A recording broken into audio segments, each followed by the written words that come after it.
Hey. Just with me, you are.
We'll call to order the special finance meeting of February 6th, 6 PM. First agenda item, action, approval of the minutes from the January 12th meeting. I'll make a motion to approve the minutes from the special meeting on January 12th, 2024. I'll second. Any discussion? Seeing none, all in favor? Aye. Aye. Motion carries 2-0. Counselor O'Sullivan was unable to attend this evening. Second item is regarding our audit, Clifton Larson Allen, Nicoletta McTeague, to present the audit results, audit information, I guess. Yep. Good evening, everybody. Nicoletta McTighe, CLA. Is it possible so I can see the screen so I know which slides I'm going through? And on the monitor? He's gonna fix it. Yep. I think it's coming. Keep you guessing that way. You can't see your own PowerPoint. Is it showing for Have it you? all memorized.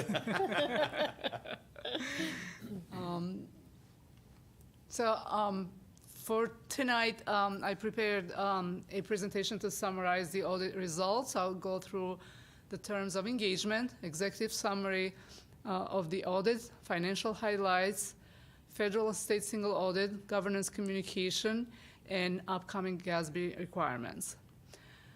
So we were engaged to do the audit of the financial statement, to express an opinion on whether financial statements were presented in accordance with GAAP. So there were no material misstatements in the financial statements. Included in our opinion, there is an in relation to opinion on the schedule of expenditures of federal awards and schedule of expenditures of state financial assistance. We were also engaged to express an opinion on compliance related to major federal programs and major state programs. In addition, we were engaged to provide a report on internal control over financial reporting and compliance with laws, regulation, grants, and contracts. And also to provide report on internal control over compliance related to major federal and state programs that we audited. Financial statements results, we expressed an unmodified opinion on the basic financial statement, so that's the best opinion available. And there were no findings reported on internal control over financial reporting, so everything was clean. This slide is very short, so that's good. In the next few slides, I have included some financial highlights from the audited financial statements. The first one here is governmental activities, comparison 23 versus 22, and this is all funds of the town with the exception of the trust and agency funds, which are pension and OPEB funds. As you can see from this slide, total net position, the very last row of that slide, at June 30th, 2023 was $37.6 million versus $36.4 million, so increased slightly. Next slide is a summary of the governmental funds, so statement of revenues and expenditures and changes in it, and changes in the fund balance. As you can see on the very right of the statement, the bottom line there is fund balance for year end of $7.8 million, and that is a reduction of $2.6 million in comparison with prior year. And the majority of that reduction is a result of the decrease in the fund balance in the capital project fund. Capital project funds usually, when there is a negative fund balance, is because the projects are going on and that either the bonds or grants that are related to those projects are not available yet. So, but if you look at the statement, general fund had an increase of $745,000, miscellaneous grant, a small increase of $45,000, and all the other non-major governmental funds, an increase of $432,000. So as you saw from prior slides, fund balance for the general fund was $6.6 million. And of that $6.6 million, $1.3 million was assigned for subsequent year's budget of $410,000 and encumbrances for $875,000, with the remaining $5.3 million being unassigned fund balance. As far as some of the budgetary highlights that were included in the financial statement, general fund revenues were $672,000 over budget. Included in that revenue number are property tax collections that were $240,000 under budget, but the collection of property tax collections were 99.44%, and that is similar to prior year collection rate. General fund expenditures were $308,000 below budget. Included in the financial statement, there's a section for pension trust funds, so pension and OPEB trust funds. In this slide, there is the statement of changes in net position for pension and OPEB trust funds. The net position of those funds increased by $4.2 million from $73.9 million to $78.9 million. So the results of operation, if you will, were positive in the current year, and increase in the net change of fair value of investment of $6.5 million was a big factor in that net position being increased in the current year. In the next slide, there is some summary information related to net pension liability. So the town has 4 individual pension plans, and each column here represents total pension liability and net pension liability. And the very last line of that first table there is the basically the funding percentage.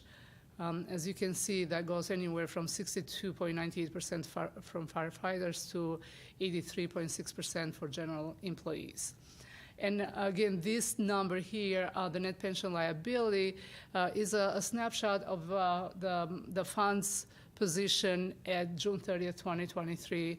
And say if the net position is higher or lower based on how the investments did during the year, that percentage can go up and down. We all are aware of what happened last year, June 30th, 2022, everything went down, so the percentage of funding for those pension plans was quite lower. OPEB liability, the town has 2 plans, the town plan and the reports 2 plans, town plan and Board of Ed plan. The town plan is a funded plan, and it's funded at only 20.86%, and the liability at year end was $11.5 million, which was down from 13.5 million, 5%. It was a 13.5% decrease from prior year. Board of Ed plan has $1.6 million of liability, and that is an unfunded plan because there are no funds set aside to cover the liability going forward for that plan. Can I ask a quick question about that Yes. page, or do you want to wait till the end, Glenn? Or? Yep. So on the OPEB liability for the town, it says 20.8% funded, down from 13.46, but isn't that higher? What am I missing there? Well, it should be up. That's my mistake. Okay. Sorry about Okay. that. I just want to make sure. I was like, No, it numbers went are up. I correct. mean, Yeah. overall, funding percentage went up for all the funded plans, for pension plans and the OPEB. Sorry, just a typo there. Gotcha. Okay. Thank you. Good catch, though. This was a summary of the audit results and some financial highlights related to financial statements. If there are more questions, I can stop and take questions here, or I can move forward with state and federal single audits. Jeff, any questions? Just on I think we asked this each time, so I apologize, but Okay. the amount of the pension that is funded, generally around the 80%, other than firefighters, around 63. Are those sufficient percentages? Like, what's kind of our bogey we want to be shooting for in those? I mean, Or is comparatively, it not as simple as that? yeah, comparatively to other municipalities your size, you're good because you see all different levels of funding all over the place. So, I mean, the 80% it's really good percentage. Okay. But yeah, so it's we see all different kind of levels of funding. So this is somewhere there in the middle, or maybe towards being high in comparative to Okay. other municipalities. Yes. Great. Jeff, just to follow up on that with the OPEB liabilities. You know, I see that nothing's funded on the BOE side, and the town plan, while we've increased it, is still at 20%. Is that kind of tracking, or is that a little bit different? It is. So the most municipalities start funding OPEB maybe 3, 4, or 5 years ago, and some of them still haven't gotten to start funding the OPEB liabilities. So we even see some plans that are funded at 4% or 5% because they are very beginning of starting to put a plan in place and allow enough resources to go in there to cover the liabilities for the future.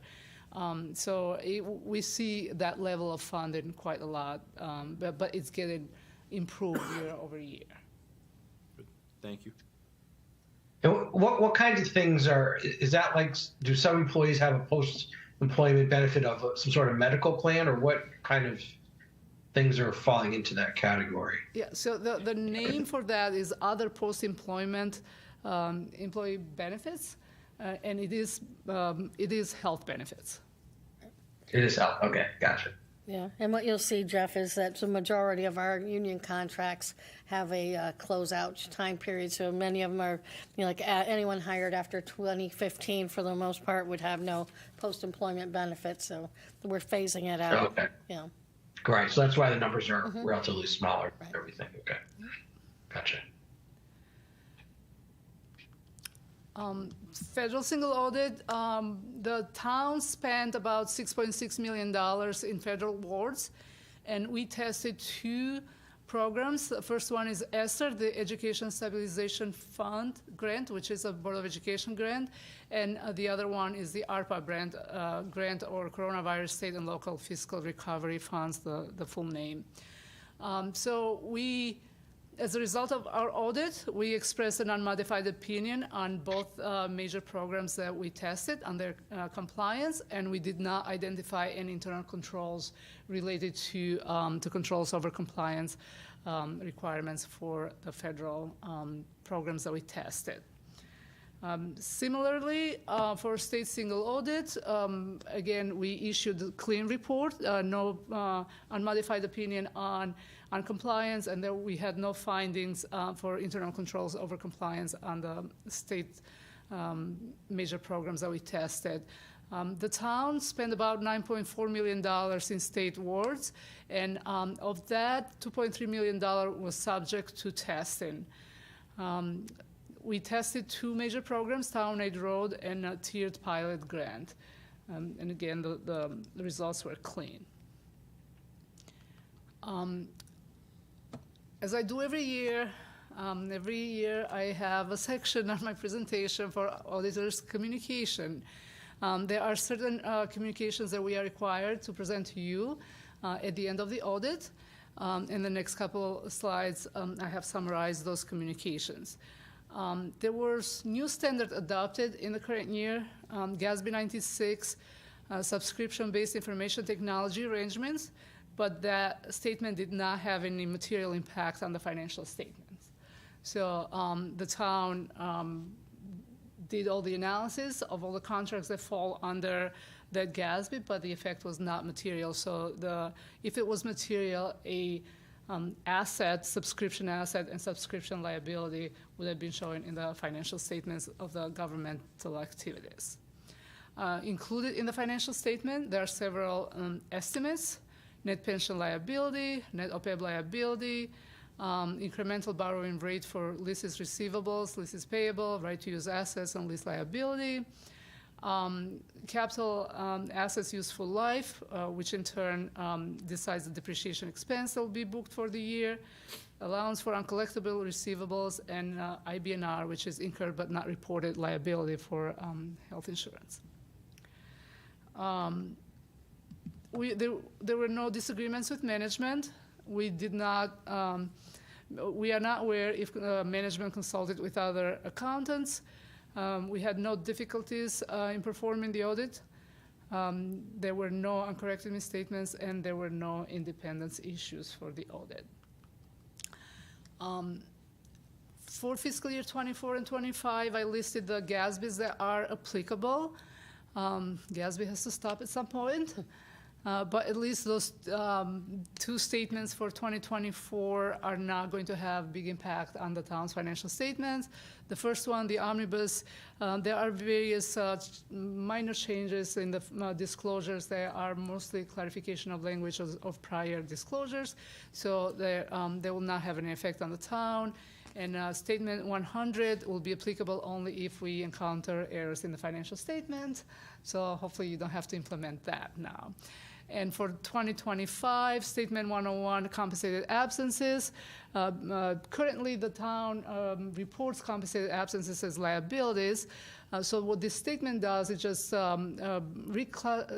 clarifies what should be or what should not be included in the compensated absences and how those compensated absences should be measured. So what GASB normally does goes back every 10 years to older statements and says, and looks at how it was adopted and how it's changed over the years. And because circumstances change, they noticed that certain liabilities that were included as compensated absences shouldn't be, and certain liabilities that should be included compensated absences in practice were not included, or there were discrepancies on what was used for measuring liability. So it's basically more of a clarification of what has been before, and it's nothing new, or the town has to go through a lot of implementation steps, if you will, just to make sure that that is done correctly and complies to the new Statement 101. And that's my contact information, and that's the end of the prepared presentation. Any questions? Jeff, any questions for you? I don't think so. I think I hit the couple points as we went through it. Yeah, I'm kind of the same. I mean, it's nice to hear we have a nice clean opinion, that there was no internal control issues. So nice job, Mona. Thank you. Keeping that all done for those of us in the accounting world. That's important. I know I got copies of the audit report. That's all I ask. Could you send that PowerPoint to Mona so we can include it as part of the meeting packet? So we have that. I have it. Just change that word then. I will Yeah, note that. change it down. I mailed it to Mona, so no if you don't problem. mind, Make that change little that tweak. No problem. from up or down. I will fix Sorry the about typo. Mona, anything you'd like to add, or No, I'm obviously very proud of the way the audit went. I think we did a great job from staff perspective, and the audit went very well. Nicoletta, thank you. Yeah, that was great. I consider it a good point that we don't have a lot of questions on it. That's Means good. things That's went good. well. Yep. All right.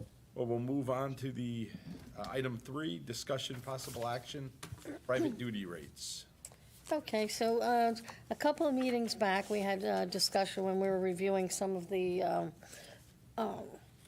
special revenue funds, and have wondered if we had looked at that private duty rate.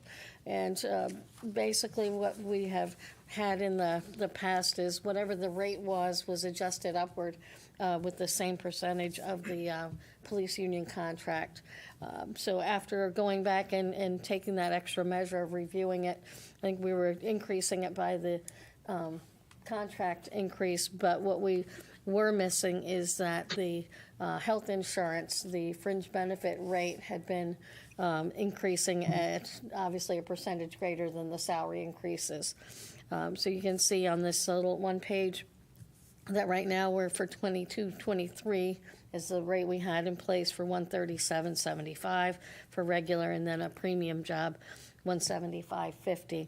So if we were to look at the blended rate, which is a patrol, a sergeant, and a lieutenant average salary, as we had in the past, there was a tendency around the neighboring towns to use a $20 flat dollar amount for cruiser usage. That seems to be the trend around the neighboring towns. But that fringe benefit rate that we had been building into the billing was actually at 40%. And obviously, as health insurance and specifically pension benefits for the police department had increased. So the recommendation is to change this to the 157.25 and the 203. And we would be able to make that effective on March 1st and continue forward and look at it again when the next police union contract settles. I guess, just as a general question, I mean, is those proposed new rates comparable to what we're seeing from other municipalities? Yes, they are. Okay. Yes, we So worked with increase the, is right. yes. comparative? Okay.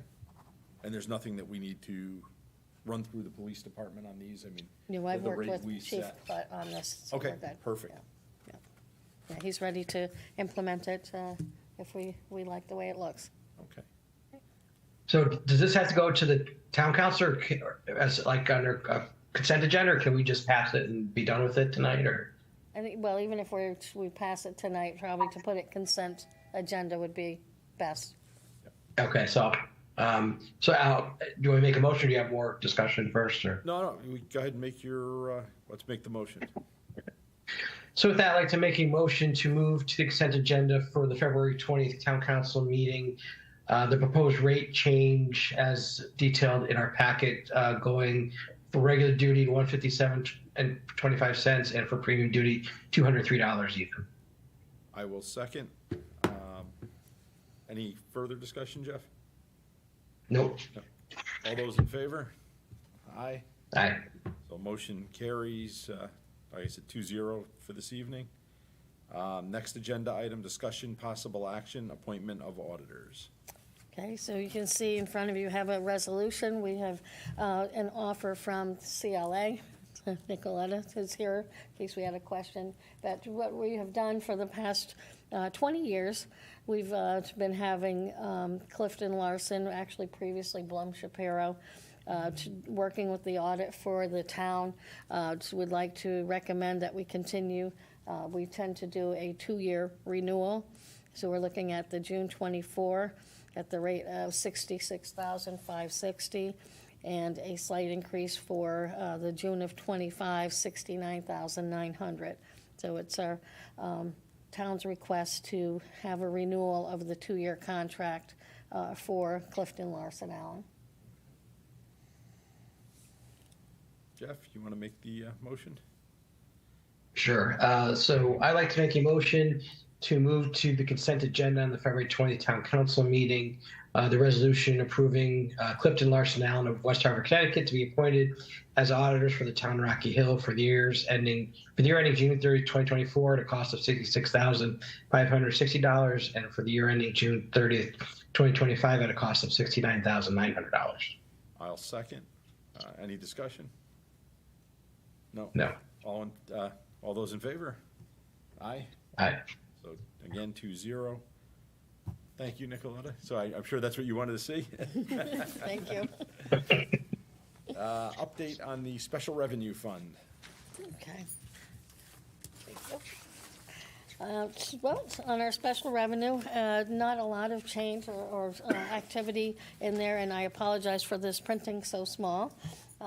It even troubles my eyes. But we still have the same line items that I wanted to point out. Again, we've got asset forfeiture with over 200,000 in there. We will see an expense coming out for about 80,000 for a vehicle and some upgrades to a vehicle for the police department. I think otherwise, we have the same items, probably don't have to go into detail on those. The ARPA for aging, still using those funds. She's got expended 23,000. We had the grant of 60. Private duty, which we had just looked at the fees for. They've accumulated over 100,000, and I'm sure this new billing rate will help them as we move forward into the end of the year. So I think those would be the highlights that I would bring out. We had a couple of receivables pending the state, but those are the highlights for special revenue. On the fire department, I know they're collecting their money from the calls on the highway, Yes, but it looks like we had an expenditure in there. we did. Yes, the fire chief wanted to put transmitter upgrades, so we've got that in there Okay. as well. And is that, it says pending purchase order, so that's in the process, it Correct. hasn't been spent, allocated Exactly. but not spent? Right. Okay. Just looking at the other one. Mona, you mentioned the asset forfeiture account that there's going to be some funds used for a new police vehicle. I know we've kind of talked about this in theory. Is there talk about considering electric police vehicles? I know we've talked about it, then we kind of went away from it, then we started to consider it again, perhaps. Do you know if that's been discussed at all? Or? Yeah, I mean, I've had discussions with the chief where they're not finding it feasible as a patrol vehicle. We've talked about maybe something either in admin at the police level or even admin on the town side. So we are looking out and trying to get some pricing and funding. So it's still a topic on the table. Hopefully you'll see something come the budget. Yeah, possibly hybrid. Yes, Yeah. right, as a hybrid, Yeah, correct. we might be looking at hybrid, maybe. First step would be maybe hybrids for the pool cars. We're still researching that now. Gotcha. Any other questions on that, Jeff? No, not for me. Okay. Then we'll move on to the update on reserve for capital and non-recurring expenditure fund. Okay, so in the non-recurring funds, it's, again, not a lot of activity in this particular fund. I would probably just point out the section toward the bottom about the schools. We had the roof project. You can see that it came out a little over budget, 194,000. Hopefully we'll see a few dollars more coming in as reimbursement. So that entire grouping of activities with the 100,000, 105,613 is exactly where we wanted it to be. That the roof was going to allow Board of Ed to cover the HVAC in the science classroom. So we're just pointing out that that's the activity, and it's kind of formulating the way we had it planned to go for the year. And the 766,000, that's the reimbursement from the state. Correct, that was the Back in. first. We should be getting another. There was about 100,000 expended, so hopefully we'll get close to 40,000 on that based on review. Great. Good on there, Jeff? Yep, I'm good. All right. Move on to state aid for municipalities, 23-24. Okay, and everything's coming in as planned for the state aid. We received in January the second installment for the town aid road money, as well as the second portion of the ECS grant. Good. On time is positive. All right. I'm assuming no questions there, so we'll go to the monthly financial report pre-audit. Okay. Well, that went quickly. So, on the financials, well, I'm going to jump a little bit toward that second, well, it's probably the third page that has the tax revenue. Last month, we were looking at being off of the benchmark by $2 million, and I think as I had mentioned then, it was a timing issue that we were looking at, so you can see how it recovered itself to about 169,000. So that would bring us basically on target with that 3-year average benchmark for collections. Current collections at 95.4% compared to last year, at this time 94.5%. So very good for tax collections. The supplemental motor vehicle is almost the same, 71.8 and 71.7. And prior years, slightly less. Last year, we did have some of the money coming in from the tax sale at the beginning, so that will probably kind of level itself out.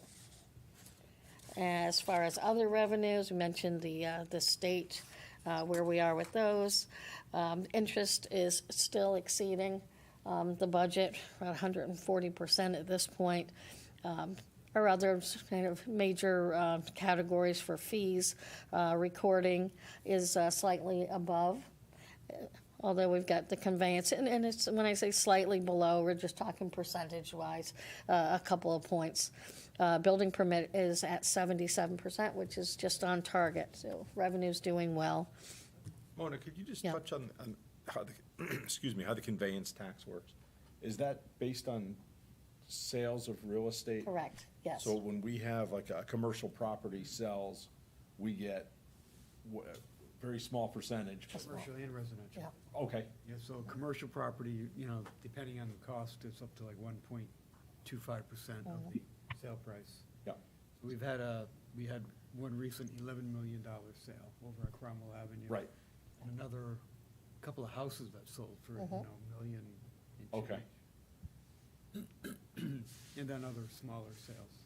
Yeah, I'm familiar with the commercial sale that, on Cromwell Ave, and that, was that before this, was that after January? So, because it says we're slightly below target. and Yes. That's why I was kind of Right. asking. is- Yeah. Yes, So yes, so that'll it'll pick post up in the in- following month, you'll see it pick up. Okay, that's what I was looking at, thank you. Okay. Okay, we're okay, we'll go to the expenditures, I've been, Just have- oh, yeah, go ahead. BJ's sale, that's in here. Or is that after? No, that would be after. as So we well. have BJ's. BJ's as well. Paris Yeah, And that Cromwell Avenue property. So Oh, okay. those two will be. so the Burris one's just recently closing. Right, or, I thought that was announced a while, I That thought was it already announced. happened, that's why. That was, Oh, that did okay. close. That was a large, that was like a 95, was that a $95 million sale? Yeah, I was surprised at the conveyance tax being. Oh, so but low. there. That's why I was no, asking the 95 question. is- No, okay, is that conveyance or was that controlling interest? That was conveyance. It should have been the property Okay. did sell. We'll look at that We'll one. look. Okay, We can debate it. I'm gonna let him win. Not for very long. as long as it shows up, it's only a timing issue. It will be here. So on the expenditure side, I've been pointing out some of the overtimes and the smaller line items that tend to jump out as far as percentages. I have added to my list of overtime items to watch. Now we've had a bit of the snow or ice going on, so we've got about 70% for highway and garage. So although it hasn't been a terribly snowy, we do get these ice incidents and tends to drive that upward. As far as, I think some of the others are recurring items, tree service. Have to point out for sanitation, the MDC, as we build our budget, we know what the first 2 quarters will be, and then they've come in with they're based on an annual basis rather than a fiscal year as we are.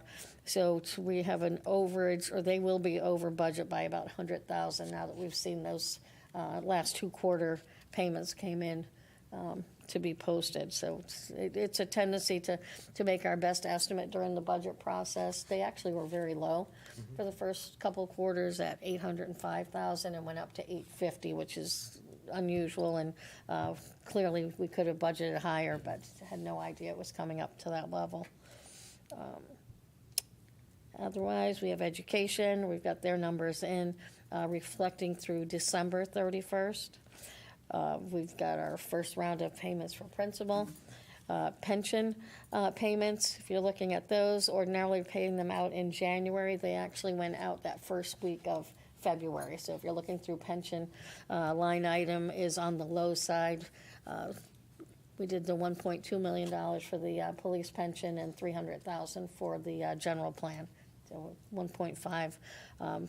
That was more of a cash flow management plan. We had all the tax collections coming in with the deadline of January 31st, and so we did the outflow of pension the first week of February. Those are the highlights. I guess the only question on there, too, the other salaries, nothing you could say about the weather. I mean, for whatever reason, the last couple of years, all the storms seem to hit on Saturday and Sunday. So, that's, of course, driving that factor. But for all the years I've been involved in the council, we always talk about the overtime piece.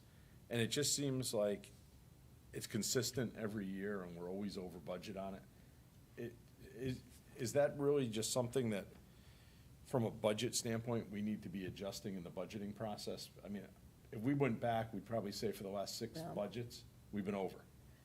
I think, well, especially this year on the highway, this will be, and probably I can say I'm proud, maybe the highway department might disagree a little bit, but we held back really hard on that overtime. We've seen in past years where the overage happens even before the winter comes into play. So we've been, coming in at like close to 50% before the first snowflake. So although that is at 70%, I think we still should end the year very well. I think at this point, we've got a good handle on it. We came in, we actually reduced the overtime budget, the coming in, and we are keeping a close eye. We have been keeping a close eye on this, because one of my peeves is, okay, we plan for overtime, it doesn't mean we have to spend it. So, we had some issues with the leaf collection, trying to keep that down, which we did. Yes. So this is a priority for us to make sure, we are within the budgeted amounts this time. We're gonna try very different. I should clarify, I wasn't really looking at the highway side, I was looking at the police department side. That's where we've consistently, and I think it's a budgeting issue. We've always had vacancy issues, Right. and we don't budget for the overtime, so we're always over budget, but we're under in the base salary. Correct. And so it One kinda always evens washes out. the other. Right. But it's just something, as we're planning for the budget, we should recognize, if you go back, I think for like 6 years in a row, we've been over on the overtime. So obviously we On got police. Time for an Yeah. adjustment. just an adjustment, and, it's not a total, the dollars probably stay flatter, Right. but it's just putting it in the right bucket. So that way we don't have a variance to discuss. Jeff, anything else on there? Just quickly on contingency reserves, we're well under budget, at least as a percentage through this much of the fiscal year. Is that more of a haphazard type of thing where that could change, or do we think we'll make up some ground overall with the budget with that account, or? Yeah, it's actually changing right before our eyes. Again, that contingency is usually the storms and the overtime going over, but it's also the first place for contingency for severances from employees. So we have retirements and sick payouts. So we have a couple that we're going to probably put a good notch in that particular line. We've got a few, and again, not all severances are payouts. We got those. I think we talked about those post-employment benefits. So not all employees have a sick payout when they leave, but we have some of our more senior people who go, and that's a payout for that. So you'll see that increase next month for sure when people go. Gotcha. Okay. Okay. That was it for me. Okay. Do we have anything for the other? You do not. Okay. Jeff, I'll entertain a motion All to right. adjourn. Make a motion to adjourn. I will second. All in favor? Aye. All right.